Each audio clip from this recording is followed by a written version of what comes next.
Hey, what's going on? It's Scott. I don't know if you saw this video on Code Blue Cam YouTube channel where police were called regarding a man who was charging at probation officers at their office and then causing a scene. Look, it's nothing unusual for police officers, particularly in busier cities, to get called because someone was showing aggressive behavior or downright being dangerous towards others. It's not surprising that the person is impaired. However, there are those who just take it to a whole new level and they don't give a flying you-know-what, no matter what is said or what the police do. Let's dive right into this video because this man, Lawrence, is one of them who doesn't care.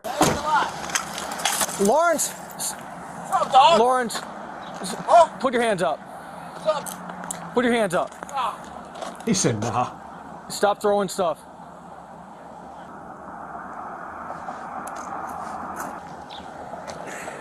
Lawrence, drop You that don't item. call me Lawrence, motherfucker. Drop that item from your hand. What do you want us to call you then, Lawrence? What do you want to be called?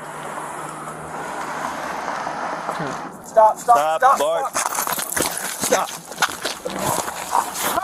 I just want to pause the video right quick and say that me personally, I'm not a big fan of officers having either a gun or a taser in their hand and going hands-on with somebody. Like, holster that weapon, because if it goes south, the person could easily knock the gun or the taser out of your hand, and therefore we have a loose weapon. I'm not going to say I never made a mistake when I worked as a police officer, but going hands-on with people, I needed both of my hands free, not tied up with a weapon that someone could knock loose and then use against me. I didn't want to give them that opportunity. So if you are new to policing in particular, then I would rehearse it and practice in your mind holstering a weapon before you go hands-on with somebody.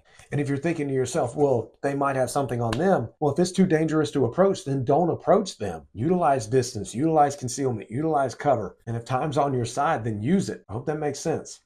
Oh, you think? Oh, you like to put me in handcuffs, huh? They say first like to put me in handcuffs, huh? Oh, you gay Nope, first. Lawrence, stop. Stop. You're gay first. Stop resisting. Get your hands behind your back. I'm not resisting. You're trying to pull away. All right. Thanks a lot. One in custody. Glove up. Let's go step up to the front of my car. Huh? Love up. Good Let's step idea. up over here. Oh, no, there. Right over here. You better stop resisting. Huh? Hey, Oh, enough. I like you. Oh, I like you to me. Stop it. Here, you motherfucking Dana. There's what? Yeah, like, what are you getting so? I'll hold What are you him. getting so pumped up about? We just Oh, gotta he's search hammered. you, sir. You're slamming glass bottles at us. No, I didn't. Hey, you? Oh, I'm a lucky Irishman. Okay.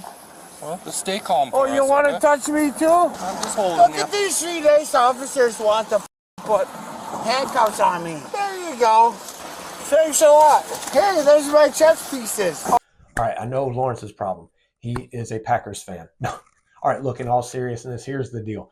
Don't you notice how the officers are just remaining calm and professional? One of the best pieces of advice I got when I worked in law enforcement, particularly when I looked into the subject of verbal judo, was you can't take these personal, because if a person is acting up, if a person is being downright mean, if a person is trying to even hurt you, they're going after you in the uniform. They're not going after you. So it's very important that these officers not take anything personal. And it appears that they are not doing that, which is great. It helps them to stay focused on what they need to do rather than let negative emotions get the best of them. Particularly when it comes to, if they get agitated, they can miss something while searching this man. And that's not good at all. Oh, thanks a lot. Thanks a lot. You want to me too? What? I'm adjusting my He's got stuff in the pockets of his shorts. Oh, I got stuff in my pockets of the shorts. What's in there? Feels like That's a a wallet. Feels like a wallet right It's here. a needle dick. Do you have your wallet in your shorts? Yeah, I have a Such needle a nice guy. a needle dick you. While he acknowledged possessing a needle dick, officers did observe his glossy eyes and a strong odor of intoxicants coming from him. How much have you had to drink today, sir? How much have you had to drink today, sir? I'm just asking because we just gotta make sure that you're. Let's go around to the side of the car. As his compliance seemed to drift further from reality, Lawrence kicked the squad door shut and slammed his head into the car, leaving a visible dent.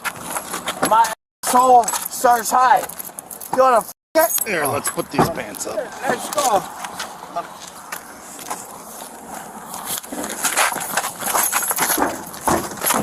Stop. At this point, he's clearly not settling down. However, the officers continue to maintain professionalism. But if you're new to law enforcement, I'm telling you, you've got to steer clear of people's feet. I was kicked in the chest one time because I wasn't careful of someone's foot. They kicked me right in the chest, and then the second their foot came down, I foot swept them out from underneath them. But it was needed because I didn't want to get kicked again.